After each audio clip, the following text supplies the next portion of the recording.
So I kind of look to you, do I? Like this? Yeah, we Mm-hmm. just film it. So we're recording right now. Since I'm the cameraman too, I'll kind of edit it later. So That's great. So welcome to another episode of the podcast, and our guest today is Laurel Buckingham. And Laurel, you've been in ministry now, like a pastor, for how many years? I've been preaching for over 60 years. Wow. And pastored for over 50 years. Yeah. Right. So pastor of Moncton Wesleyan Church, and now the leader of the Yeah, I pastored Laurel. that one church for 45 years. Yeah. Sorry. And you're running a leadership, the Laurel Buckingham Leadership Institute now. Right. So yeah. So thanks for doing this. Glad to have you. Glad to have you here. And so why don't we start out by just if you want to give us a little bit of your spiritual biography, your kind of background, where you came from. Well, I was brought up on a farm in a little community that's not even on the map. It's so small. Right. And tremendous inferiority complex, almost probably to the point of being a mental condition. I was a terrible person in school. I spent 4 of the happiest years of my life in grades 9 and 10, but truly they weren't all that happy. And so just felt like I was a nobody that could ever do anything. But I had a call that I just could not kill. It just kept intensifying until finally I yielded to the call, not knowing how in the world I would ever do what needed to be done, because I just felt so extremely inadequate. I mean, just beyond comprehension, really. Couldn't speak in public, get scared to death every time I tried to, and I'd break down and cry, not because I was being blessed from the Lord or anything. It was just because I was scared to death. So that's kind of a little bit of the background.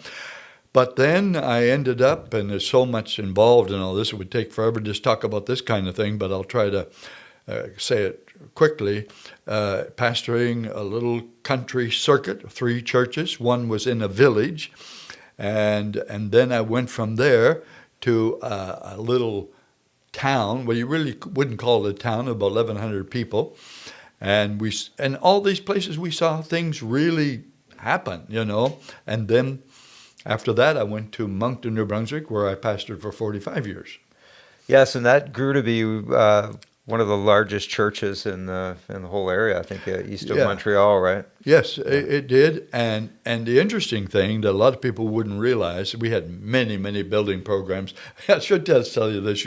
Your people might be interested in hearing this. When I first went there, we had a little church that sat on a piece of property that was all the property that the church had, was what the building sat on. Right. Now that building now is gone, and just to give you an idea how much property we had, it's a parking spot for 8 cars. Okay. That's all the property we had. And so now we've got a property that has parking for about 800 cars. Right. And so several building programs. And of course, in that day, that was a big undertaking because it wasn't the kind of thing that was done. In fact, here's an interesting thing.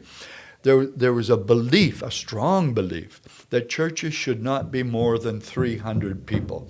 And then you break off and send those out to start. Because that's how many the pastor can kind of handle on his own, right? That was kind of the idea. Yeah. And so to break that psychological barrier was quite a challenge, and we had to be deliberate, intentional, and focused in order to see the breakthroughs.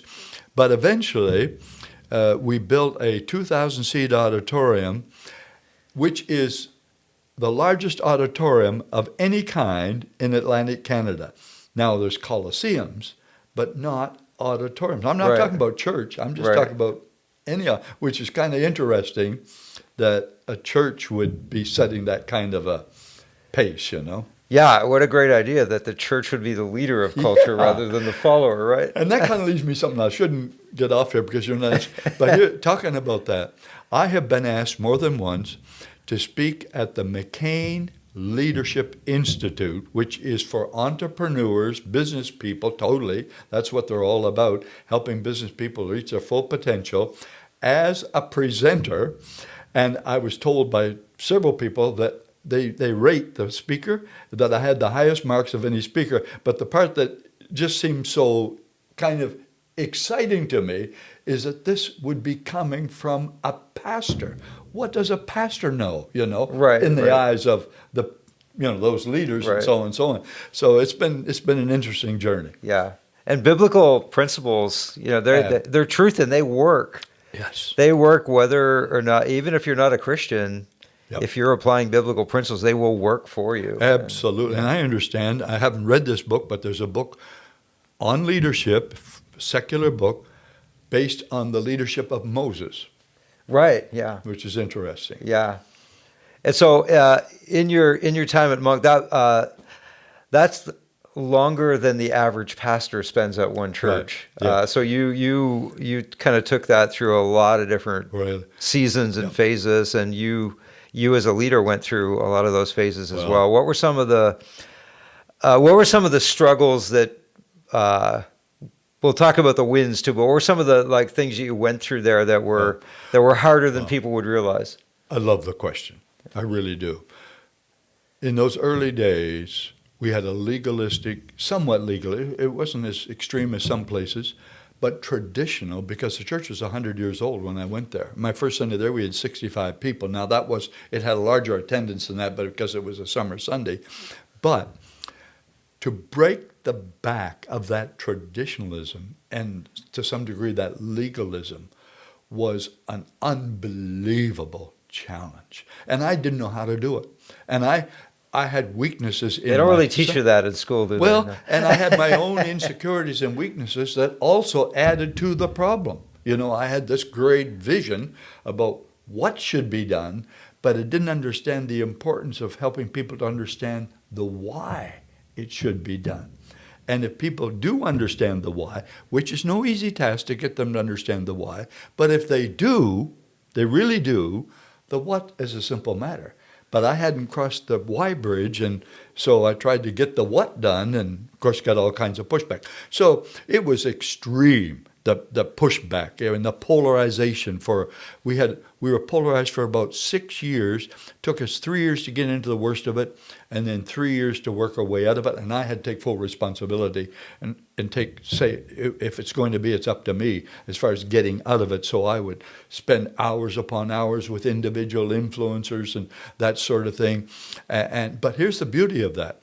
Once you've gone through all of that and it gets resolved, nobody ever wants to go back there again. So you've got a solid foundation then on which to go forward. And then there were other times when there was a lot of reinvention. And of course, one of my values, maybe one of my higher values, is the importance of change. Not the message, but the methodology. The methods that can connect with the culture of the day, speak the language of the culture of the day without compromising with the culture of the day. And that takes some real, insightful, creative understanding and doing to accomplish that. So we had to reinvent church several times, how we did it, and I had to reinvent me in how I led.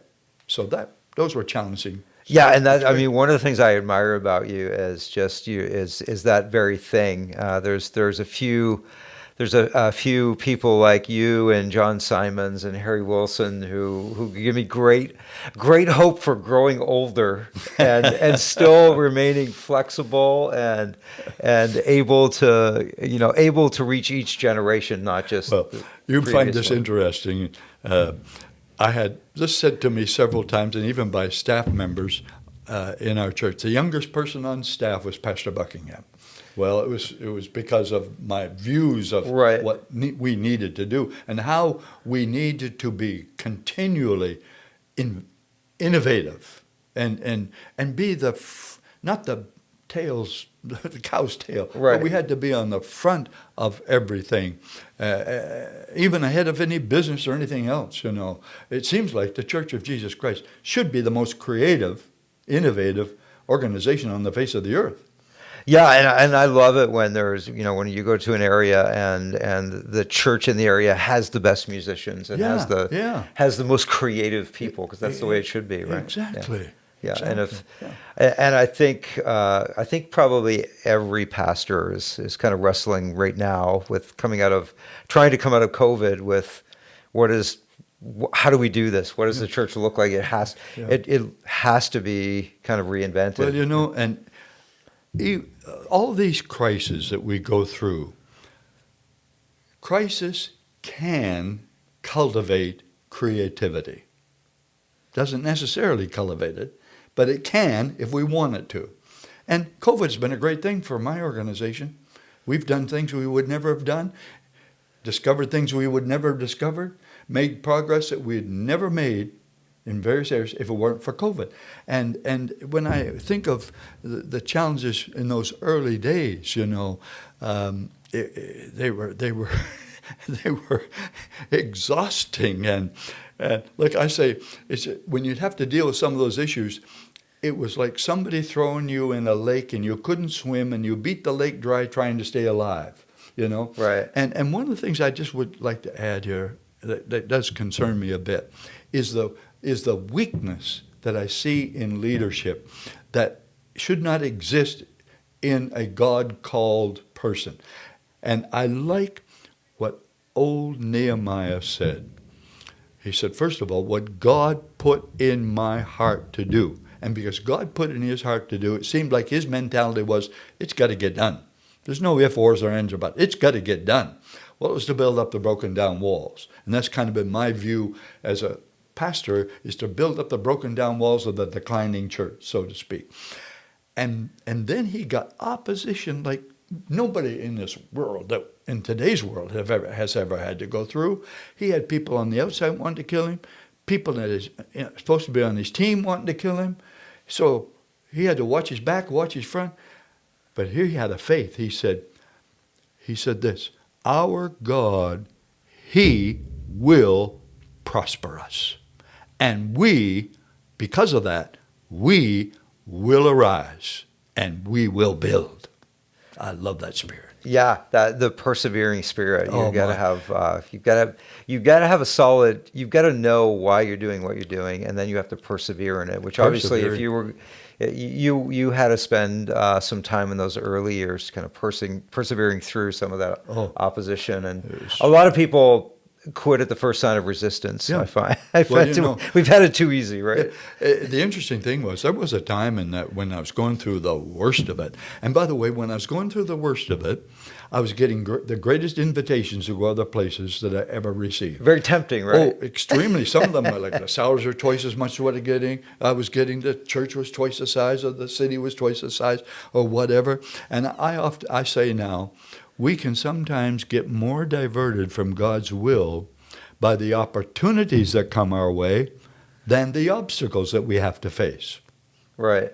And talking about the long-term thing, I used to say, maybe still do some, if it weren't for pastors moving all the time, you all would go out of business. Right. And so I remember reading when I first went to among the 10 largest churches in North America were pastored by people who had been there an average of 26 years. And I remember thinking, how in this world could somebody stay in a place for 26 years? And I ended up being there for 45. Well, I understand that because I've been here at Kingswood for about 38. Let me shake your hand. Which was not my, which was not my, something I would have thought in the first year of teaching. Right. But, and there are certain, advantages to that, I think. Well, there are advantages. Let me just say this as the leadership in the church. If things are going right and there's a good marriage between pastor and people and progress is being made, then I'm telling you what, that clarity and buy-in and sense of direction and all the rest, so much is lost when there's continual change. And everybody wants to be their own person. The poor people are thrown all over the place by one guy coming in wanting to do things one way, another guy coming in, another guy wanting to do doing it different, and it's tough on everybody. Yeah, because they've been there long term and they just kind of, it's like a ping pong match. Yeah. They see things moving back and forth. Exactly. So, yeah. What were some of the like major wins for you there in Moncton? Where you Well, the high points of the yeah, ministry for you you? know, I love your questions because the major win, because of the call, was to be in harmony with what Jesus went to the cross for, in that the whole world be saved. And our focus was continually on seeing people won to Christ, seeing people's lives transformed by the power of the gospel. And that was kept before the people all the time. I just had a guy in my church who now is in my office, well known across Canada in a great organization, who's kind of brought up in our church, and he has served in some great churches. And he said something to me, it really surprised me. He said, I never have been in a church or seen a church where there was such a continual, consistent focus on evangelism as in your church. And Yeah, I would agree with that observation. well, You know. and so the wins, it's not to grow the church just for the sake of growing a church. Right. It's growing a church for the sake of reaching the lost. And people somehow they lose the understanding of that somehow or another. And my last Sunday, or Sunday before my last Sunday, on that Sunday we baptized 101 people. Wow. And I see, when you see people's lives who have been changed, and baptism is representing that change, and the joy and the blessing and the excitement and all the rest that goes with it, that is what is more rewarding than anything else. And of course, to see some buildings built and to see certain attendance goals reached and all that sort of thing, that was all good, but and wonderful and satisfying and rewarding, because you're going up the current or going against the current, and you're having people who don't understand totally why you're doing what you're doing, and to see the results in spite of the difficulties is very rewarding. But the most rewarding, of course, is seeing the transformed lives. Yeah, and the sense I get from you is that your focus is always on people. And I don't know if this happened a long time ago. It was significant for me. You probably don't even remember it, but way back in the '90s, when I was a young guy, I don't even know like all the details of how it happened, but I got invited to speak at Moncton West, and on a Sunday morning, which was a really big deal for me. And so my wife and I were there, and then you and your wife took us out for lunch after, and you were just so encouraging. Like you said, looking back, it was probably a pretty mediocre sermon, but you said all kinds of wonderful things about it. And it just always stuck in my mind, like that's what a leader does. Well, like let a me say leader this takes about you. the next generation and Yeah. encourages them, right? Well, and just to say this, the last time you preached at our church, it was one of the greatest sermons I'd ever heard. And of course, why it was for me is because you were sharing so many experiences of seeing transformed lives and celebrating that. That's one of the things that we tried to do, and I didn't do it as well as now as I look back. I wish I had done it, but is celebrating a transformed life and having a well-done testimony. I mean, well-prepared testimony of a transformed life will do more to stir people's hearts, both the Christians and the non-Christians, than the greatest sermon you'll ever hear. Yeah, because it's a life. Well, they're it's the real, it's a salespeople. story, We're the satisfied right? customers. Yeah. No, Yeah. we're the salespeople. They're the satisfied customers. Right. You know. Yeah, and I agree. And that's one of the things when we lost the testimony service, we lost something there. It's come back in other ways. Well, yeah. that was a good loss in some ways, yeah. because sometimes those spontaneous testimonies would have a downside Right. that kind of made it a wash. But just in case somebody's wondering about this, I believe strongly, if you're going to have somebody, especially before a larger congregation, speak about what God has done in their life, it should be prepared and edited, if needs be, Yes. by the leadership before the person gets up there and speak. Because if they say something that they may not realize that inadvertently brings reproach upon the cause of Christ, then the power of that whole thing, as good as it might be, has been lost. Right. Yeah. And a lot of churches have switched to, kind of filming. Yeah. Because then you can edit in and out Exactly. and make It's a way to go. make the story even more powerful Yeah, because it's absolutely. because you are editing, I guess. But yeah. True thing. And so, kind of moving on to what you're doing now. My plan is hopefully to never retire, and I noticed that about you. You're not really you've just switched gears into the Leadership Institute. So talk a little bit about that. Well, I would like to say about the retirement thing just for a second, but when you've got the call of God on you, if you've got your health, it would be criminal almost with the experience you've had not to be multiplying in some way what might be able to be multiplied by your own understanding and leadership and experience and so on. And I heard a saying, and I've added to it, life is not about pleasure. Life is about purpose. And when you have a purpose that you can feel good about, and you feel it's the right kind of purpose, and what could be more of a right kind of purpose than what we're trying to accomplish, then that is your pleasure as you're seeing that purpose fulfilled. So I am having more fun than anybody on the face of this earth because I am able now to be focused on my sweet spot, which is helping to cast vision. What we do is consultations with churches, and we've seen churches that have been in 25-year decline, some large churches that have just been bleeding slowly, have gone in, done a consultation, which is just to make recommendations after doing a lot of interviews and focus groups and teaching and so on, of what they need to do to go forward. And usually, almost always, they buy into those recommendations. I mean, hook, line, and sinker. They go after them like a hungry tiger to a piece of steak. And it's just shocking to see some of the monumental things that some churches have done as a result of our recommendations. And then suddenly, I mean suddenly, to see transformed lives, to see children's ministry go reinvented, so to speak, and revitalized. And I remember one church, just tell you this, I went in there and I preached early on in this whole process. And I could have shot a cannon down through that crowd and not hit anybody. Went back there after they had put the recommendations into practice after 2 or 3 years. The place was packed. They'd redone the whole auditorium, about a 500-seat auditorium. There were all kinds of baptisms that morning. The people, it was like a transformed church. And so one of the challenges is people don't see the value of this. And I have to almost sell it for people to understand its value. That's one thing. And then the thing that is just as valuable is the mentoring we do with cohorts of pastors.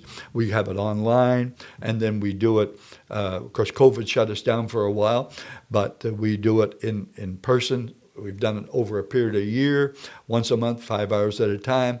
And now we've got a 2-day express mentoring, which probably is an oxymoron to say express mentoring because it's hard to mentor in a fast way.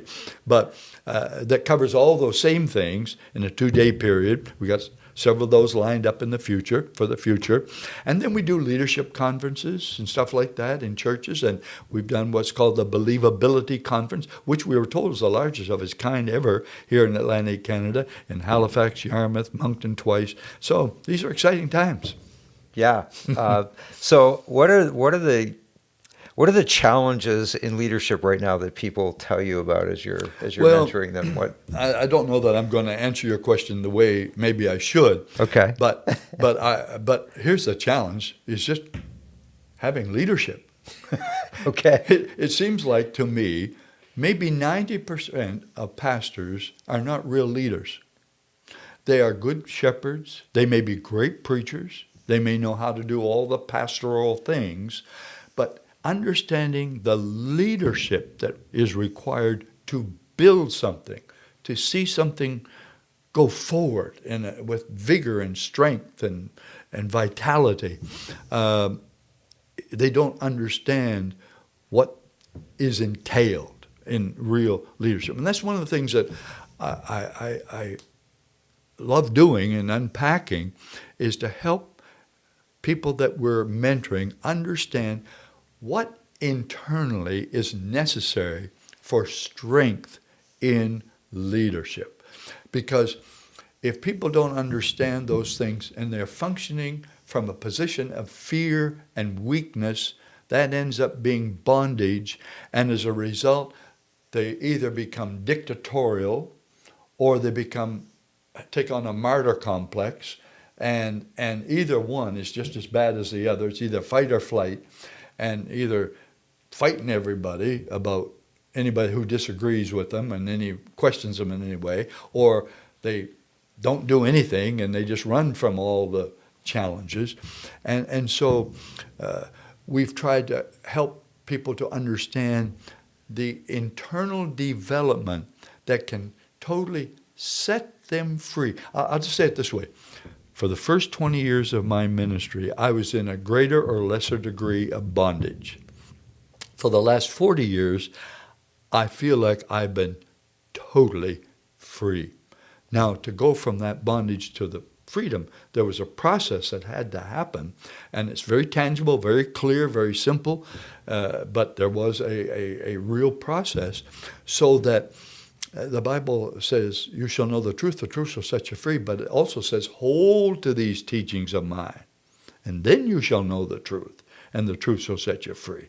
And there's certain things that we have to understand clearly and do something about what we understand in order to have that freedom and have that leadership quality. Yeah. Do you think everybody has leadership potential, or is it? That's a great question. I think if I think of the fivefold ministry in the New Testament, it seems to me that sometimes the pastoral heart is a little different than the prophetic heart, and different than the and leaders have to be somewhat of a combination of things. Well, I'll answer your question this way. Yes, they do, and they do have to be a combination. Like another concerns me a bit is some people who kind of almost take pride and they're a great leader, but I'm not a shepherd. Well, you can't get away with that. If you're called to ministry, you've got to be a shepherd. So just suck it up and do it, you know. Right. and then there's others who are shepherds who say, I'm just not capable of being that kind of a leader, or being a leader. Well, there's a person that I'm thinking of, know well, who came into our team as a part of the team, who was a wallflower of wallflowers of wallflowers. And I've worked with that person for 26 years, and the person is still on the team at our church. And I've been away from the church now for 8 years. And so you can imagine how long that person has been there. And that person is looked upon as, well, the number one leader in the whole church. And it doesn't even have a position that would say that they're a leader. But leadership is influence. And this person is looked upon as the greatest influencer in the whole place.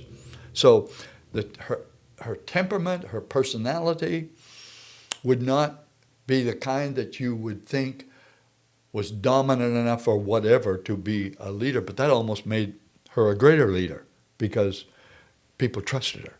And there are different kinds of leadership. And by the way, the number one thing in leadership is earning trust of the people. Not demanding, but earning. I heard General Mattis being interviewed on 60 Minutes recently. He's written a book on leadership. And he said, and boy, these are all key words here. He said, the number one thing he was asked a question, what's the most important thing in leadership? And here's what he said. The ability, now that's a strong word right there, the ability to build trust. And when you think of what went into the building of our complex there, 200,000 or 300,000 square feet or whatever it is, and all the planning and all the money had to be raised, the complication and complexity of all that, you just think of it. That's kind of what has to happen in order to build trust. And if we're not willing to build trust, the worst thing in this world is for somebody to expect people to trust them because of a title. That takes away trust. Right. Every bit of it has to be earned by gaining people's respect, by our work ethic, our relationship with the Lord, our people skills, our vision, our creativity, our passion. There's just no end to and so you just have to knuckle down and do what you have to do. So according to that definition, you can look around the world and see a real vacuum of leadership then, because it's like people are leaning on positions, and so when you drive up to the church in Moncton, then for you it's a symbol of trust. Like I built all these relationships, and that's what allowed this and I to didn't happen. understand that at first, right? And that's what got me into. No, that's trouble, that's a great see? word picture. And so I think making those kind of comparisons, it's not necessarily easy, but who says it has to be easy? If the call is there and the cause for sure is there, then the commitment needs to be there. Right. Yeah, and one of the things that I've found with people, and I work a lot, it's mostly younger people and students, but I work with various age groups, is like once people are convinced that you have their best interest at heart, you can say almost anything to them. Yeah. And if they don't think you care or have their best interests, then almost everything you say is offensive. Well, boy, you've hit on the head. You've hit the nail on the head. I heard Rick Warren being interviewed recently, and he was asked about the polarization that's going right. on, and how do your people not get off on all that extremism? And he said, because my people, they hear what I say to them, they believe what I say to them, because they know I love them and they trust me. And I'm telling you what, unless people trust you, you don't have a hope. Yeah, and I've been to Saddleback, and you probably have too. And it's an amazing, ministry that they have going there. But it's not because he's a good preacher, but he's not like the best preacher in the world, and he's not flashy. Yeah. But what he has feels really solid. Yeah. Well, you cannot lead your people if you do not love your people. And if you do not love your people and you're trying to be a leader, you tend to manipulate your people. Right, yeah, and it feels really different if you're the person being manipulated. It's the truth. So what do you say? This is a big, broad question. You can answer it however you want, but like, what do you see for the future of the church? There's a lot of negative press and doomsaying about the church. Well, there's a great word that helps when you're asked a question like that, and the word is it depends. Right. and really, if leaders understand what leadership really is, they're willing to pay the price of leadership, like so many people in other occupations pay the price, and people have paid the price down through the years that have changed the course of history, then there's a great future. But that depends, because it just seems like people who say they were called are falling off like flies. I mean, they're just... Yeah, I think crisis is clarifying, right? And it kind of clarifies that's a good point. who's really in and who's not. And I would say, whether I'm right or wrong, the thing that concerns me the most, and it always has concerned me, is people putting their hand to the plow and not looking back, as the Bible says. And people... Here's what I think might be going on. And this is just my own version. I haven't heard anybody else talk about this. But even in my day, when I was born in a house where there was no running water, no furnace, no electricity, no phone, and so on and so on, it was a different way of life. and people had it hard, and the people before that had it even harder. Well, now we've got it so easy. Everything is handed to us on a silver platter compared with what our forefathers and all throughout history people have had to deal with. I think there's a tendency, it's a subconscious thing, it should be easy in ministry, and it never will be. Mm-hmm. So, but it may be, this would be a question I guess I don't know the answer to for sure, but it may be because we're having it so easy comparatively in every other way, we think it should be easy in ministry, and that ain't ever going to happen. Right. Yeah. And so how we frame things, our expectations and the way we frame things just can make all the difference, Yeah, right? And exactly. we have students here that like I would have to, if you ask me like who are the people that are standing out to you as students right now, you know what I would say it's our Haitian students and our Mexican students. They show up early. They're ready to go when class starts. They are invested in their education in a way that Canadians and Americans maybe aren't, right? Yeah. Yeah. Exactly. You're being nice. Yeah.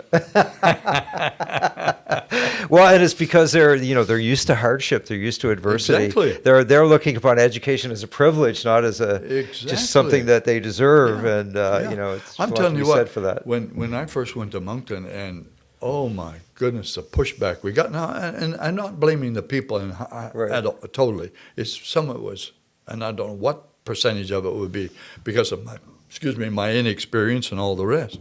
But I'm telling you what, I wanted to leave there more than anybody wanted me to leave. They got a petition to vote me out. Right. And I wanted to go more than anybody that signed that petition wanted me to go, and I signed the petition myself.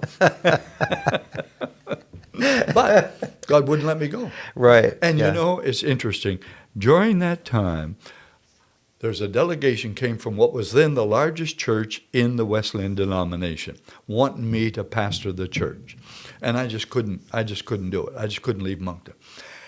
And somebody came to visit our church in the summertime from that city, 3,000 or 4,000 miles away from us, and said, "Do you remember me?" And I couldn't remember. I said, "This was back in the early 80s. And they said, "Well, we came here trying to get you to come to pastor our church." And, this was a big city, lots of opportunity and all the rest, no snow, warm climate and what have you. And so, but I knew what I had to do. I had this call for Atlantic Canada because of the need in Atlantic Canada that is so desperate, and the mentality of Atlantic Canada that says it can happen everywhere else, but it can't happen here. And the only way they're ever going to believe it could happen here if somebody did it here. And so I was being very presumptuous that maybe we could contribute to that. And then he said, when he came, this guy said to me, once I found out who he was, he said, "We would give our right arm to have an auditorium like this." And now this was a place that had all kinds of unbelievable opportunity, and I thought, well, that's kind of a vindication of not the most important thing, but at least helped a little bit that I did the right thing. Yeah, and that call that you just, I've had Brent Ingersoll in the room, kind of talking about these things as well, and what you described as your call in Moncton, I sense that same thing for him as he feels specifically called to reach the Maritimes. Well, you know something? Yeah. Let me just say this. You would not believe how encouraging and exciting that is to me, that there is somebody that has that kind of mentality and that kind of outlook, because this place has been shortchanged over the years. Like there have been, over the last 100 years, there have been several churches that have emerged that could have continued to break barriers and really move forward, and the pastor gets a call to greener pastures and off he goes, and it never happens. Right. That has happened time and time and time again. Several, I can name them all, churches that have reached that place, and my thought was somebody has got to refuse those opportunities and see it through. Yeah. And I'm glad I did. Yeah, and Yeah, and sometimes we have an inferiority complex in the Maritimes. Oh, sometimes. Yeah, well, okay, I was, yeah, being nice You're being all nice. the time. I often get accused of like, are you American? I'm like, no, I was born in St. John. Well, Everybody thinks that's but that, someone. it's that can't do rather than Yeah. the can do Yeah. spirit. And Yeah. so I really, whenever I see that in anybody, I'm drawn to those people. So we should probably try to land the plane somewhere here. So if you had like one thing you could say to kind of encourage the next generation of leaders in the church, what would it be? What would you want to communicate? Well, I to guess them? maybe it's because of what I see as the biggest problem and the greatest need. And that is that we be totally focused on what Jesus went to that cross for. Now here's something that I'd love to share. I just happened to think of it just now. Yeah. When Jesus had to face the worst thing that anybody ever has to face, which was death, he said, "Not my will." Now, when I preach that, everybody says, "Oh, yes, not my will." I mean, there's just total agreement. Right. Until something comes up that is their will. And then they forget they even agreed to that. They don't connect the dots. And one of the biggest problems in the church is people who have their own selfish agendas, and it's what they want, their comfort. They think the church is for them. The church was never meant to be for us. It's only to build us up so we can reach the people outside the church that are lost and need Christ. And so people would say to me over and over again, "How is your church kept growing?" And I said, "It's complex. It's complicated. If I tell you the truth, now I don't want to, gloss anything over. But if you want me to give a simple answer, this is a simple answer.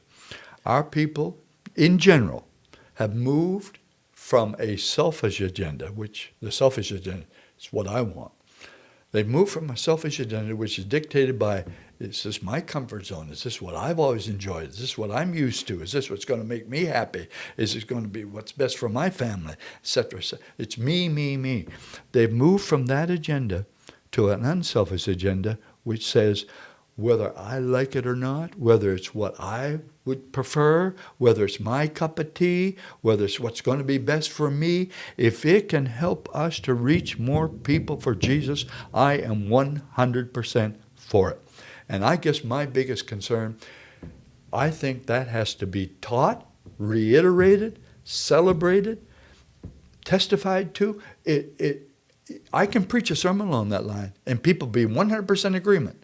And a week later, something comes up that has to do with what their preference is, as opposed to what's going to help us to get more people to Christ. Suddenly, their preference takes precedent. But if that's kept before the people, and we kept that before our people so much that I had older people who have more difficulty with change. Right. Older people come up to me, all smiles. "Pastor, how I hate this, but I'm 100% for it." And they were almost proud to do what they didn't like to do. Right. For the sake of the greater good. That's statesmanship. Yeah. Yeah. And when you, and if if you've got any spiritual life in your heart at all, you will, if you see the next generation really getting it, Yep. none of the details of that will matter. Yeah. Yeah. And I just love helping the older people to understand, because I'm one of them, believe it or not, and they kind of have to take it from me. And I often say, the things that you resist could be the best thing since sliced bread. And I was around when they first started slicing bread. I was. And that was one of the most exciting things that ever happened. To think you got a whole loaf of bread already sliced, Right. It's just a cliche now, but it actually happened, right? It was a real thing. Well, I want to thank you for taking the time to come and share today. My pleasure. Loved your questions. Okay. And hopefully everyone that watches this, you enjoyed it as much as we did. So we'll kind of end there, and I'll turn the camera off. We'll edit it out later. Oh, that was great. Well.